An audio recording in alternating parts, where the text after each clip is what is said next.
Hello प्यारे बच्चों, नमस्कार। आइएगा, एक बहुत ही महत्वपूर्ण टॉपिक है रसायन विज्ञान। जैसा आप थंबनेल पे देख रहे हो, ये 20 नंबर में आता है ये, तो इसी के बारे में आज हम पढ़ने वाले हैं। और किस तरह से आपको बहुत ही कम समय में और बहुत ही अच्छी चीजें किस तरह से तैयार कर सकते हो, उसी के बारे में आज मैं बताने वाला हूँ। ध्यान से देखेंगे। देखिएगा, सबसे पहले केमिस्ट्री को याद किस तरह करना है कि केमिस्ट्री सबसे टफ सब्जेक्ट है और इसको बहुत ही सरल तरीके से हम कैसे कर सकते हैं, उसी के बारे में आज मैं बताऊंगा। और आपके पेपर में भी क्वेश्चन बहुत आसानी से आप कर पाओगे।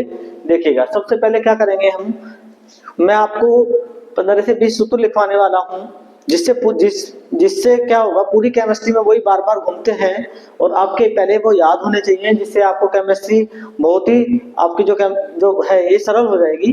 ध्यान से देखेंगे। देखिएगा, सबसे पहले मैं को सूत्र लिखवाऊंगा।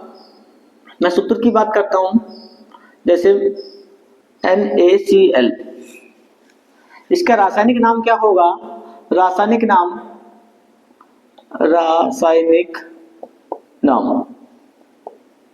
ये सूत्र हो जाएंगे इधर। इनसे क्या होगा, अगर आप इनको याद करते हो तो आपकी केमिस्ट्री, पूरी केमिस्ट्री बहुत ही सरल हो जाएगी। लेकिन ये आपको याद होना चाहिए। ध्यान से देखेंगे, NaCl, इसको क्या बोलते हैं? रासायनिक नाम क्या हो जाएगा इसका रासायनिक नाम हो जाएगा सोडियम।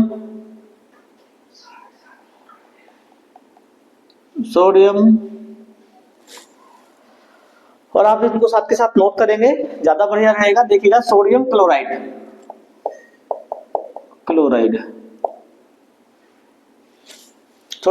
हो गया है। इसको बोलते क्या है वैसे? इसको बोलते हैं साधारण नमक।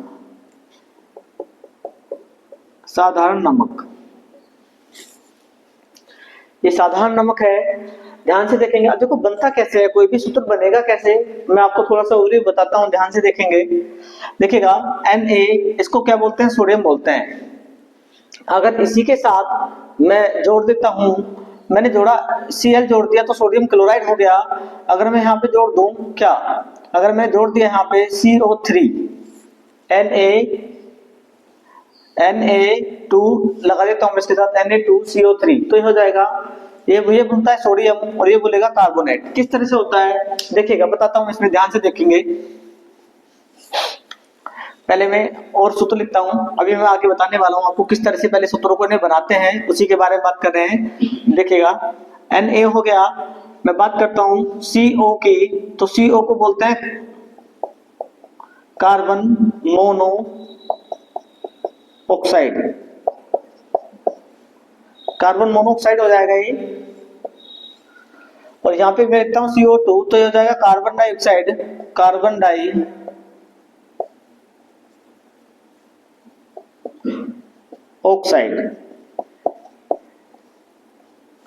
और CO3 लिखता हूं तो क्या हो जाएगा? कार्बोनेट हो जाएगा। क्या हो जाएगा? कार्बोनेट।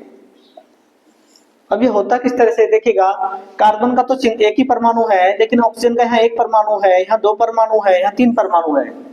जैसे जैसे परमाणु बदलते हैं, ऐसे ऐसे इनके नाम में परिवर्तन हो रहा है और चीजें चेंज होती चली जाती हैं।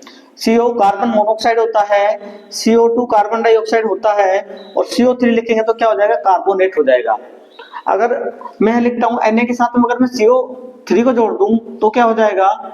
सोडियम कार्बोनेट हो जाएगा। क्या बोलेगा? Na का Na जो है, इसका जो नाम है वो क्या होता है? रासायनिक नाम तो सोडियम का क्या, सॉरी, Na का होगा सोडियम, और CO3 को क्या बोलते हैं? कार्बोनेट बोलते हैं। अगर मैं इसके साथ लगा दूं CaCO3, इसका क्या हो जाएगा? Ca को बोलते हैं कैल्शियम और CO3 क्या होता है? कार्बोनेट। तो क्या बोलता है? Calcium carbonate. ये पत्थर का सूत्र है, चूना पत्थर कह सकते हो जिसको, इसको मैं भी लिखवाऊंगा आपको। तो इस तरह से क्या होता है, अगर मैं लिखता हूं SO4 में लिख दूं तो SO4 को बोलते हैं सल्फेट। देखिएगा, अभी मैं सूत्र बना रहा, आपको बता रहा हूं कि किस तरह से बहुत सरलता से आप बना सकते हो। मैंने लिखा, आप पढ़ते हो H2SO4, सल्फ्यूरिक अम्ल होता है या हाइड्रोजन सल्फेट होगा। H को क्या बोलते हैं? हाइड्रोजन बोलते हैं H को, और SO4 को क्या बोलेंगे? सल्फेट। तो क्या हो जाएगा? हाइड्रोजन सल्फेट हो जाएगा। इस तरह से सूत्र बन जाते हैं। देखिएगा, मैं लिखता हूं CaSO4। तो क्या क्या हो जाएगा ये?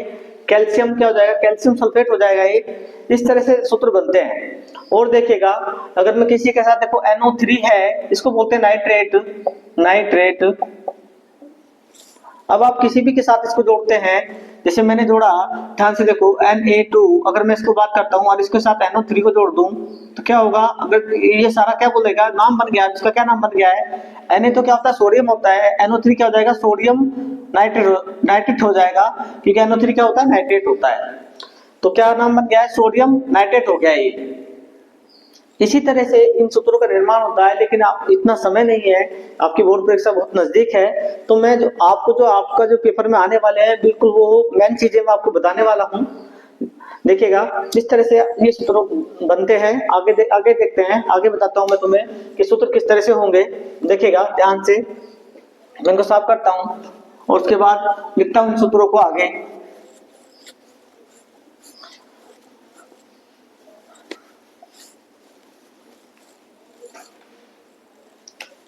देखिएगा, मैंने लिखा Na2CO3। Na2CO3। देखिएगा, थोड़ा सा आपकी सही समझ में आने वाला है, आपको चीजों के बारे में चल गया है, तो उसका रासायनिक नाम क्या हो जाएगा? Sodium carbonate.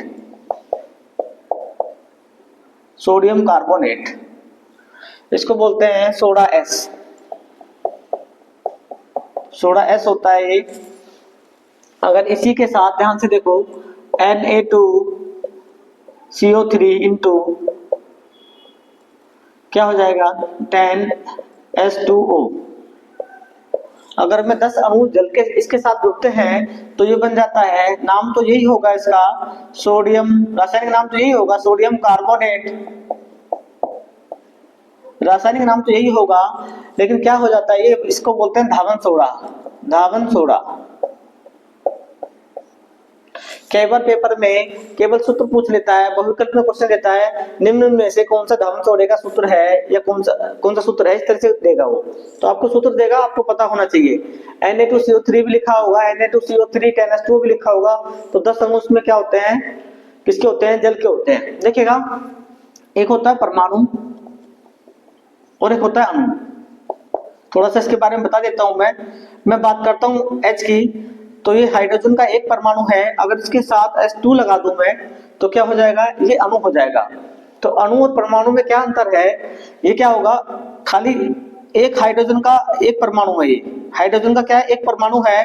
अगर एक से दो या दो से अधिक परमाणु आपस में मिलते हैं तो किसका निर्माण करते हैं? अणु का निर्माण करते हैं। किसका निर्माण करते हैं? अणु का। तो अणु और परमाणु के बारे में शायद आपको थोड़ा सा पता चल गया होगा कि अणु क्या होता है, परमाणु क्या होगा।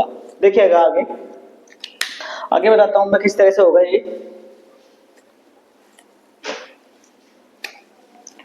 आगे लिखता हूं मैं HCl। इसको बोलते हैं हाइड्रोक्लोरिक अम्ल।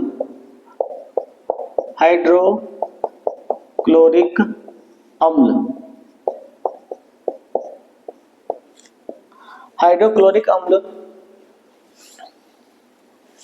इसका रासायनिक नाम क्या हो जाएगा? हाइड्रोक्लोरिक अम्ल। याद होना चाहिए, बहुत आसान है और बहुत ज्यादा आता है इक्वेशन के अंदर। किस तरह से आगे मैं बताऊंगा आपको। एक होता है KOH, इसको बोलते हैं पोटेशियम हाइड्रोक्साइड।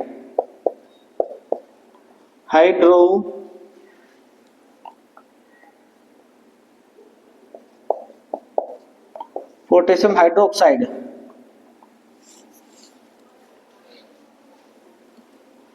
एक होता है NaOH, जिसके साथ OH जुड़ता है हाइड्रोक्साइड बोला जाता है वो।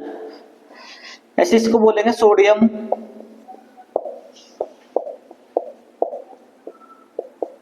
हाइड्रोक्साइड। इसका रासायनिक नाम हो जाएगा सोडियम हाइड्रोक्साइड। वो लिखता हूं मैं इसमें,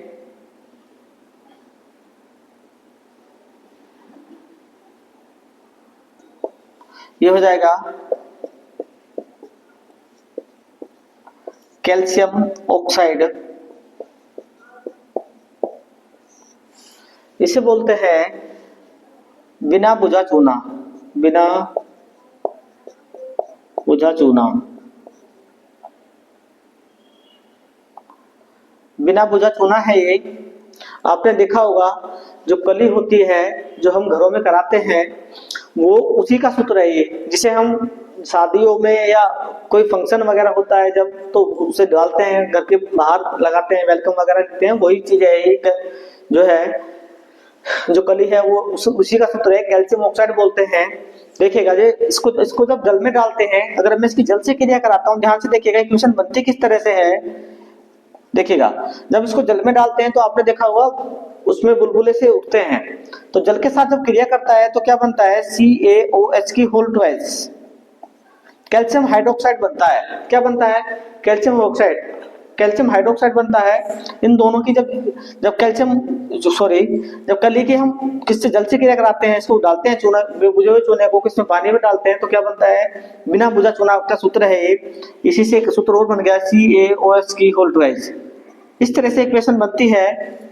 अभी आगे मैं बैलेंस करना भी सिखाऊंगा, सारी चीजें बताने वाला हूँ आपको, ध्यान से देखेंगे आगे। देखिएगा इसको क्या बोलेंगे हम? कैल्शियम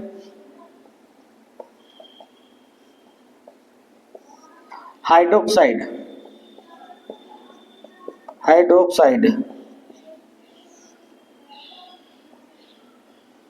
कैल्शियम हाइड्रोक्साइड हो जाएगा ये। इसे बोलते हैं बुझा हुआ चूना, बुझा चूना। आगे हम पढ़ने वाले हैं बुझे चूने की क्लोरीन से क्रिया कराने पर ब्लीचिंग पाउडर बनता है, उसमें भी आएगा। एक बताऊंगा, बहुत सरल है, बहुत आसानी से हम इसको कर सकते हैं। और देखिएगा एक सूत्र और बताता हूं मैं आपको, K2SO4 Al2SO4 की होल थ्राइस इंटू 24H2O।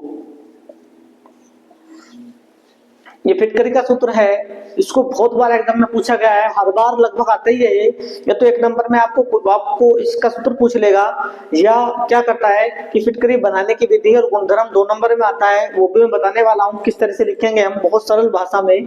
देखिएगा पहले इसका रासायनिक नाम जानते हैं क्या होता है। K2SO4 Al2SO4 की होल थ्राइस इंटू 24H2O से बोलते हैं इसको। तो राम के रासायनिक नाम क्या होगा? देखिएगा पोटेशियम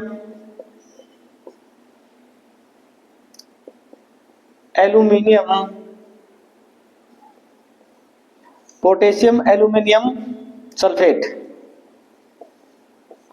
इसको बोलते हैं पोटास एलम। इस नाम से बहुत बार आया हुआ है पेपर में कि निम्न में से कौन सा पोटास एलम का सूत्र है, तो आपको बताना है। इस नाम से पूछा गया है। कई बार क्या होता है कि हमें फिटकरी का सूत्र तो पता होता है लेकिन नाम कुछ चेंज करके देता है, जिससे हम घूम जाते हैं कि ये है क्या। तो क्या करना है, इस तरह से आपको इन्हें याद करना है। और भी मैं आपको लिखवाता हूं, ध्यान से देखेंगे। देखिएगा इसमें अभी आप पहले नोट करेंगे इसको, कुछ और मैं आपको सूत्र लिखवाता हूं, ये नोट करना बहुत जरूरी है।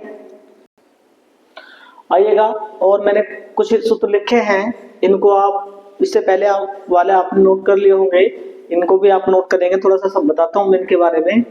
ये 15 से 20 सूत्र हैं। पूरी केमिस्ट्री में कहीं ना कहीं आपको बार-बार इक्वेशन के अंदर या आपको उदाहरण के अंदर ये देखने को मिलेंगे। ये तो कम से कम आपके याद होने चाहिए, क्योंकि इनके बिना आपका काम नहीं चलने वाला है केमिस्ट्री में। ये बहुत जरूरी है। और पूरी केमिस्ट्री में लगभग यही चीजें बार-बार घूमने वाली हैं, इसलिए बहुत ही इंपॉर्टेंट है। और याद करने का सबसे बढ़िया तरीका क्या है कि आपको इन्हें रटना नहीं है, आप बार-बार लिख के देखो। जितनी बार आप लिखोगे उतनी जल्दी ही आपके याद होंगे। बिना लिखे आपके याद नहीं होने वाले हैं। लिखने का सबसे बढ़िया तरीका है, याद करने का सबसे बड़ा तरीका यही है कि आप इनको बार-बार लिखो।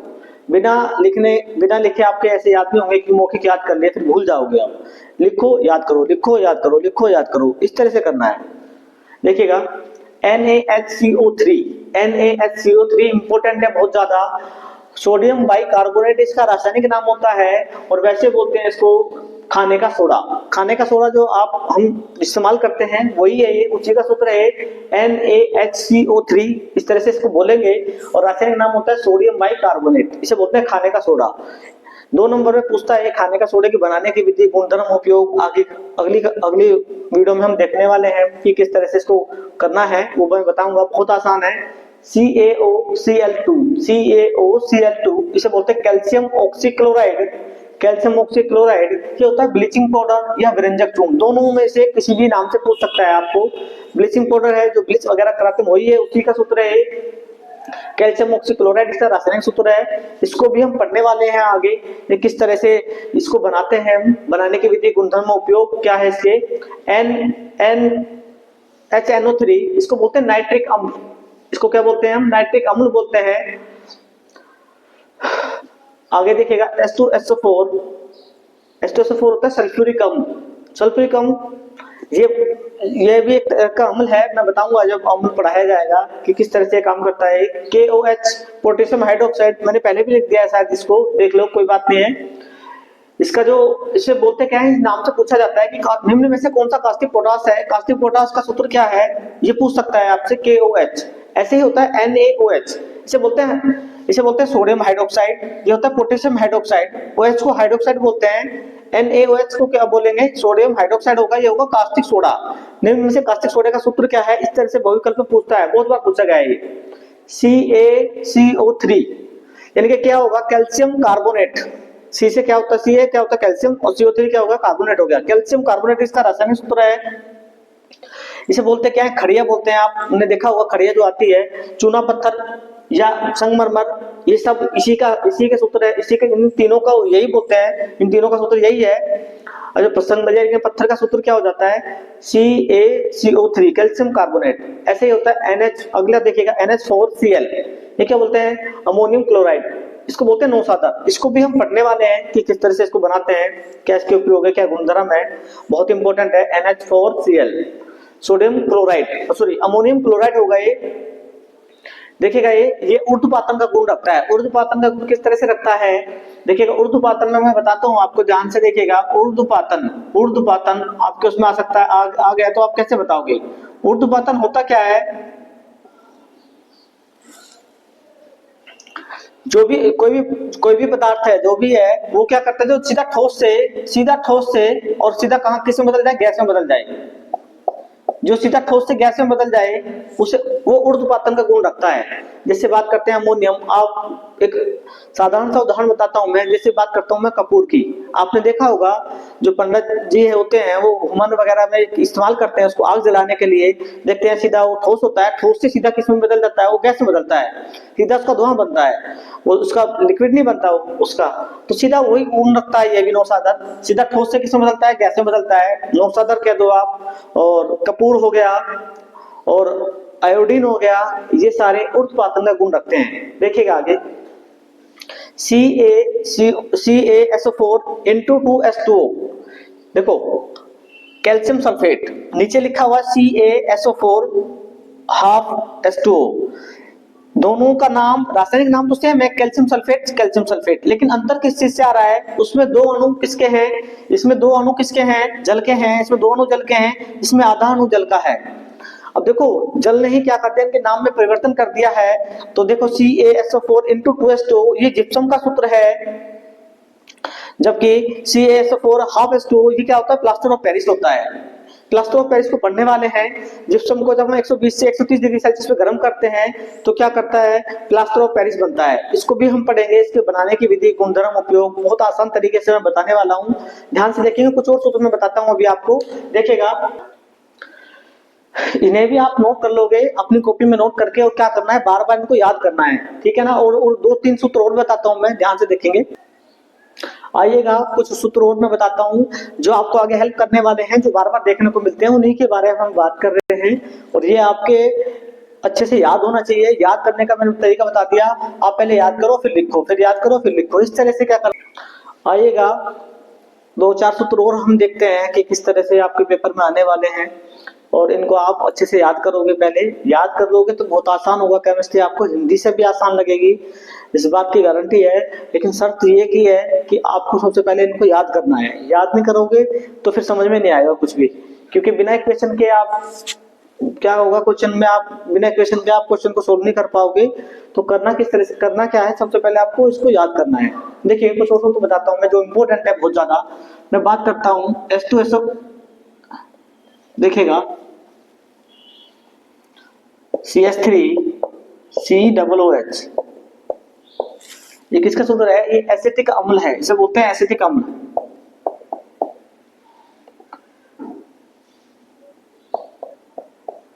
ये सिरका कह सकते हो, सिरके का सूत्र है। और एक होता है H2C2H5OH, इसका नाम होता है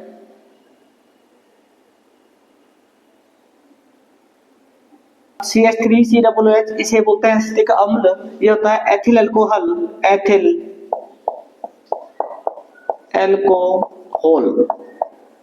अल्कोहल होता है। बहुत ज्यादा पूछे जाते हैं, IUPAC कराऊंगा मैं, बहुत हर बार लगभग दोनों में से एक ना क्वेश्चन जरूर आता है पेपर में। किस तरह से आता है, IUPAC नाम इनका पूछता है कि एसिटिक अम्ल का, इस नाम से भी पूछा गया है, ये सूत्र देके भी पूछा है कि इसका IUPAC नाम बताइए, या ऐसे पूछा है कि एसिटिक अम्ल का IUPAC नाम क्या होगा, या इससे भी क्वेश्चन आया हुआ है, ये भी मोस्ट इंपोर्टेंट है, C2H5OH एथिल अल्कोहल, ये सूत्र दे देगा, इसका IUPAC नाम बताइए, या एथिल अल्कोहल का IUPAC नाम क्या होगा। दोनों से क्वेश्चन हर बार लगभग पूछता है, दोनों को याद रखना है। एक होता है NH3, इसे बोलते हैं अमोनिया, ये किसका सूत्र है, अमोनिया गैस होती है NH3। तो ये कुछ सूत्र हैं, इनको आपको याद रखना है और इनको भी आप नोट कर लेंगे। आगे आइए मैं आपको बताता हूँ, आगे कुछ और टॉपिक कराता हूँ मैं आपको जो आपके पेपर में आने वाला है। अम्ल और क्षार के बारे में बात करेंगे, उसके बारे में बताता हूँ मैं। आइएगा देखिएगा अम्ल या क्षार में से जरूर पूछेगा, या तो आपसे बहुविकल्प में पूछ सकता है, नहीं उनमें से कौन सा अम्ल है या क्षार है, इस तरह से क्वेश्चन पूछेगा, या कई बार परिभाषा पूछ लेता है, या किस तरह से आता, या और किस तरह से क्वेश्चन आएगा, अम्ल की परिभाषा, गुणधर्म और इसके उपयोग लिखिएगा। तो आपको कम से कम 2 या 4 नंबर में इस तरह से पूछेगा क्वेश्चन को। तो मैंने सारा ही इसके बारे में डिटेल से आपको बताने वाला हूँ। देखिएगा ध्यान से देखेंगे, बहुत आसान परिभाषा है, रटने की बिल्कुल भी आवश्यकता नहीं है, एक बार लिख लोगे आराम से आपके याद हो जाएगा। ध्यान से देखेंगे, अम्ल की बात करता हूँ। अम्ल वे पदार्थ हैं जो जल में हाइड्रोजन आयन क्या करते, अम्ल की पहचान ये है कि वो क्या होगा कि जल के अंदर क्या करेगा, हाइड्रोजन आयन देता है। वे अम्ल वे पदार्थ हैं जो जल में हाइड्रोजन आयन देते हैं, अम्ल कहलाते हैं। जैसे मैं बात करूं HCl की, तो जब ये इसको जल में घोला जाएगा तो क्या होगा, ये हाइड्रोजन आयन देगा है, इस तरह से देगा, ये हाइड्रोजन आयन देता है। ये ऐसे H2SO4 को जब हम जल में घोलते हैं तो क्या करेगा, ये भी क्या करेगा, हाइड्रोजन आयन देगा। तो इस तरह से जहां भी आपको H धनायन मिलेगा वहां पे क्या होगा, उसके अंदर क्या होगा, वो अम्ल होगा। देखिएगा बात करता हूं मैं अम्लों की प्रबलता, निम्न में से कौन सा प्रबल अम्ल है या दुर्बल अम्ल है, इस तरह से क्वेश्चन भविष्य में आपसे पूछ सकता है। तो उसी के बारे में हम बात करने वाले हैं। देखिएगा अम्लों की प्रबलता में क्या है, वे अम्ल जिनका जल में आयनन बहुत अधिक होता है, वे अम्ल जिनका जल में आयनन बहुत अधिक होता है क्या कहलाते हैं, वो प्रबल अम्ल कहलाते हैं। बहुत आसान डेफिनेशन है, आराम से आप देख सकते हो। प्रबल अम्ल में देखो जैसे उदाहरण में आप देख सकते हो HCl हाइड्रोक्लोरिक अम्ल, H2SO4 HNO3, ये मैंने आपको लिखवाए हुए हैं। मैंने इसी वजह से मैंने आपको क्या है पहले इसे तो लिखवा दिए हैं, आप ध्यान से याद कर लोगे तो उदाहरण देखो, बिना उदाहरण के किसी भी परिभाषा को आप पूरा नहीं कर पाओगे, और जब तक आप परिभाषा के अंदर एग्जाम्पल नहीं दोगे आपको नंबर नहीं मिलने वाले हैं। इसलिए हर एग्जाम्पल में आपको सूत्र देखने को मिलेंगे, इसलिए मैंने जो इससे पहले लिखवाया है वो आपको याद करना बहुत जरूरी है। वही सूत्र बार बार आपको क्या है कि आपको क्वेश्चन के अंदर देखने को मिलेंगे। तो समझ में आया क्या, प्रबल अम्ल क्या होगा, वे अम्ल जिनका जल में आयरन बहुत अधिक होता है प्रबल अम्ल कहलाते हैं। उदाहरण में जैसे ये लिखा हुआ है मैंने HCl है, H2SO4 है, HNO3 है। ऐसे ही दुर्बल अम्ल की बात करता हूँ, वे अम्ल जिनका जल में आयरन बहुत कम होता है दुर्बल अम्ल कहलाते हैं। जैसे CH3COOH मैंने लिखवाया था एसिटिक अम्ल है।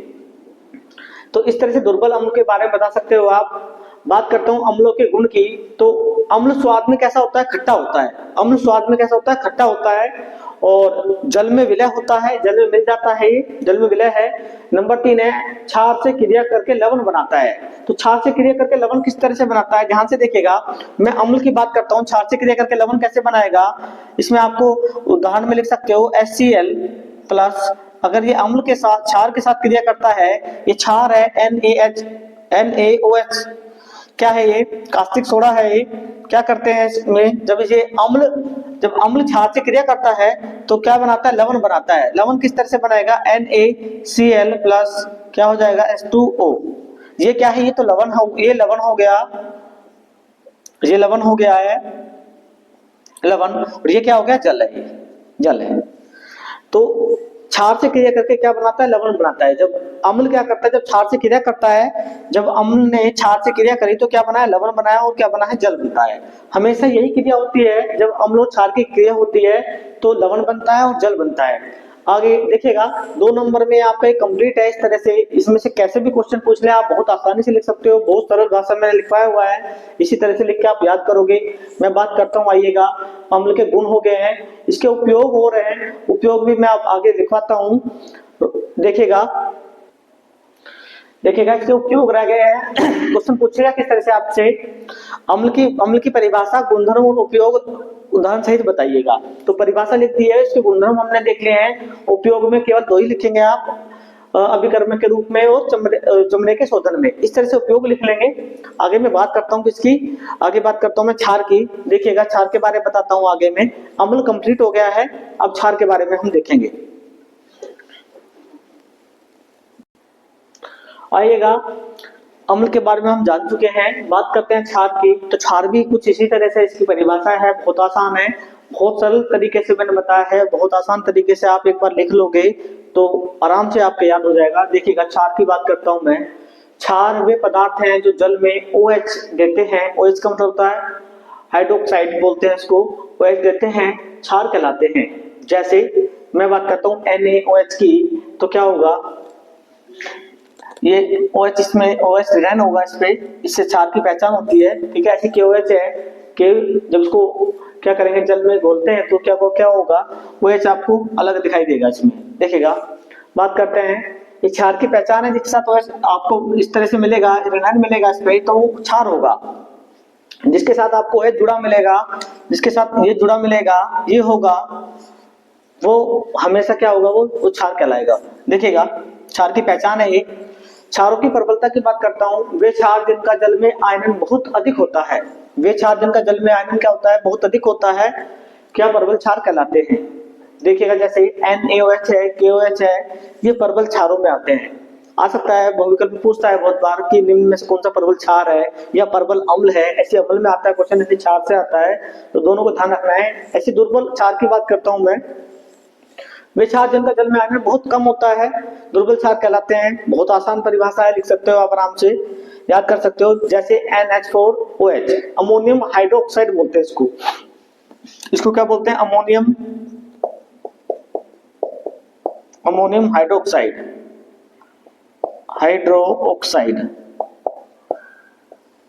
मैंने बताया था जिसके साथ OH जुड़ता है वो हाइड्रोक्साइड बोलता है। क्षारों के गुण की बात करता हूं, ये स्वाद में कड़वे होते हैं, क्षार स्वाद में कड़वे होते हैं। नंबर 2, जल में विलय है, और नंबर 3, अम्ल से क्रिया करके लवण बनाते हैं। देखिएगा, अम्ल में मैंने बताया था, अम्ल क्या करता है, अम्ल क्षार से क्रिया करके लवण बनाता है, ऐसे क्षार भी क्या करता है, अम्ल से क्रिया करके लवण बनाता है। देखो मैं बताता हूँ, जैसे आप देख सकते हो उसमें, जैसे मैं लिखूं तो क्षार की बात करता हूं NaOH की, और अम्ल से क्रिया करा दूं मैं, HCl अम्ल है, अगर इससे क्रिया करा दें तो क्या बनेगा, लवण बनेगा, और क्या बनता है, जल बनता है, H2O। क्या बनता है, यह हो गया लवण और ये हो गया जल। क्या बनता है, लवण बना है और जल बना है। हमेशा और हमेशा जब अम्ल और क्षार की क्रिया कराएंगे तो क्या होगा, लवण और जल बनता है। इसके उपयोग और बता देता हूं मैं आपको। देखिएगा, उपयोग में ज्यादा नहीं है, कुछ 2 ही लिख दो आप, बहुत है। उपयोग में नंबर 1 आप लिख सकते हो, बहुत आसान है, अभिकर्मक के रूप में,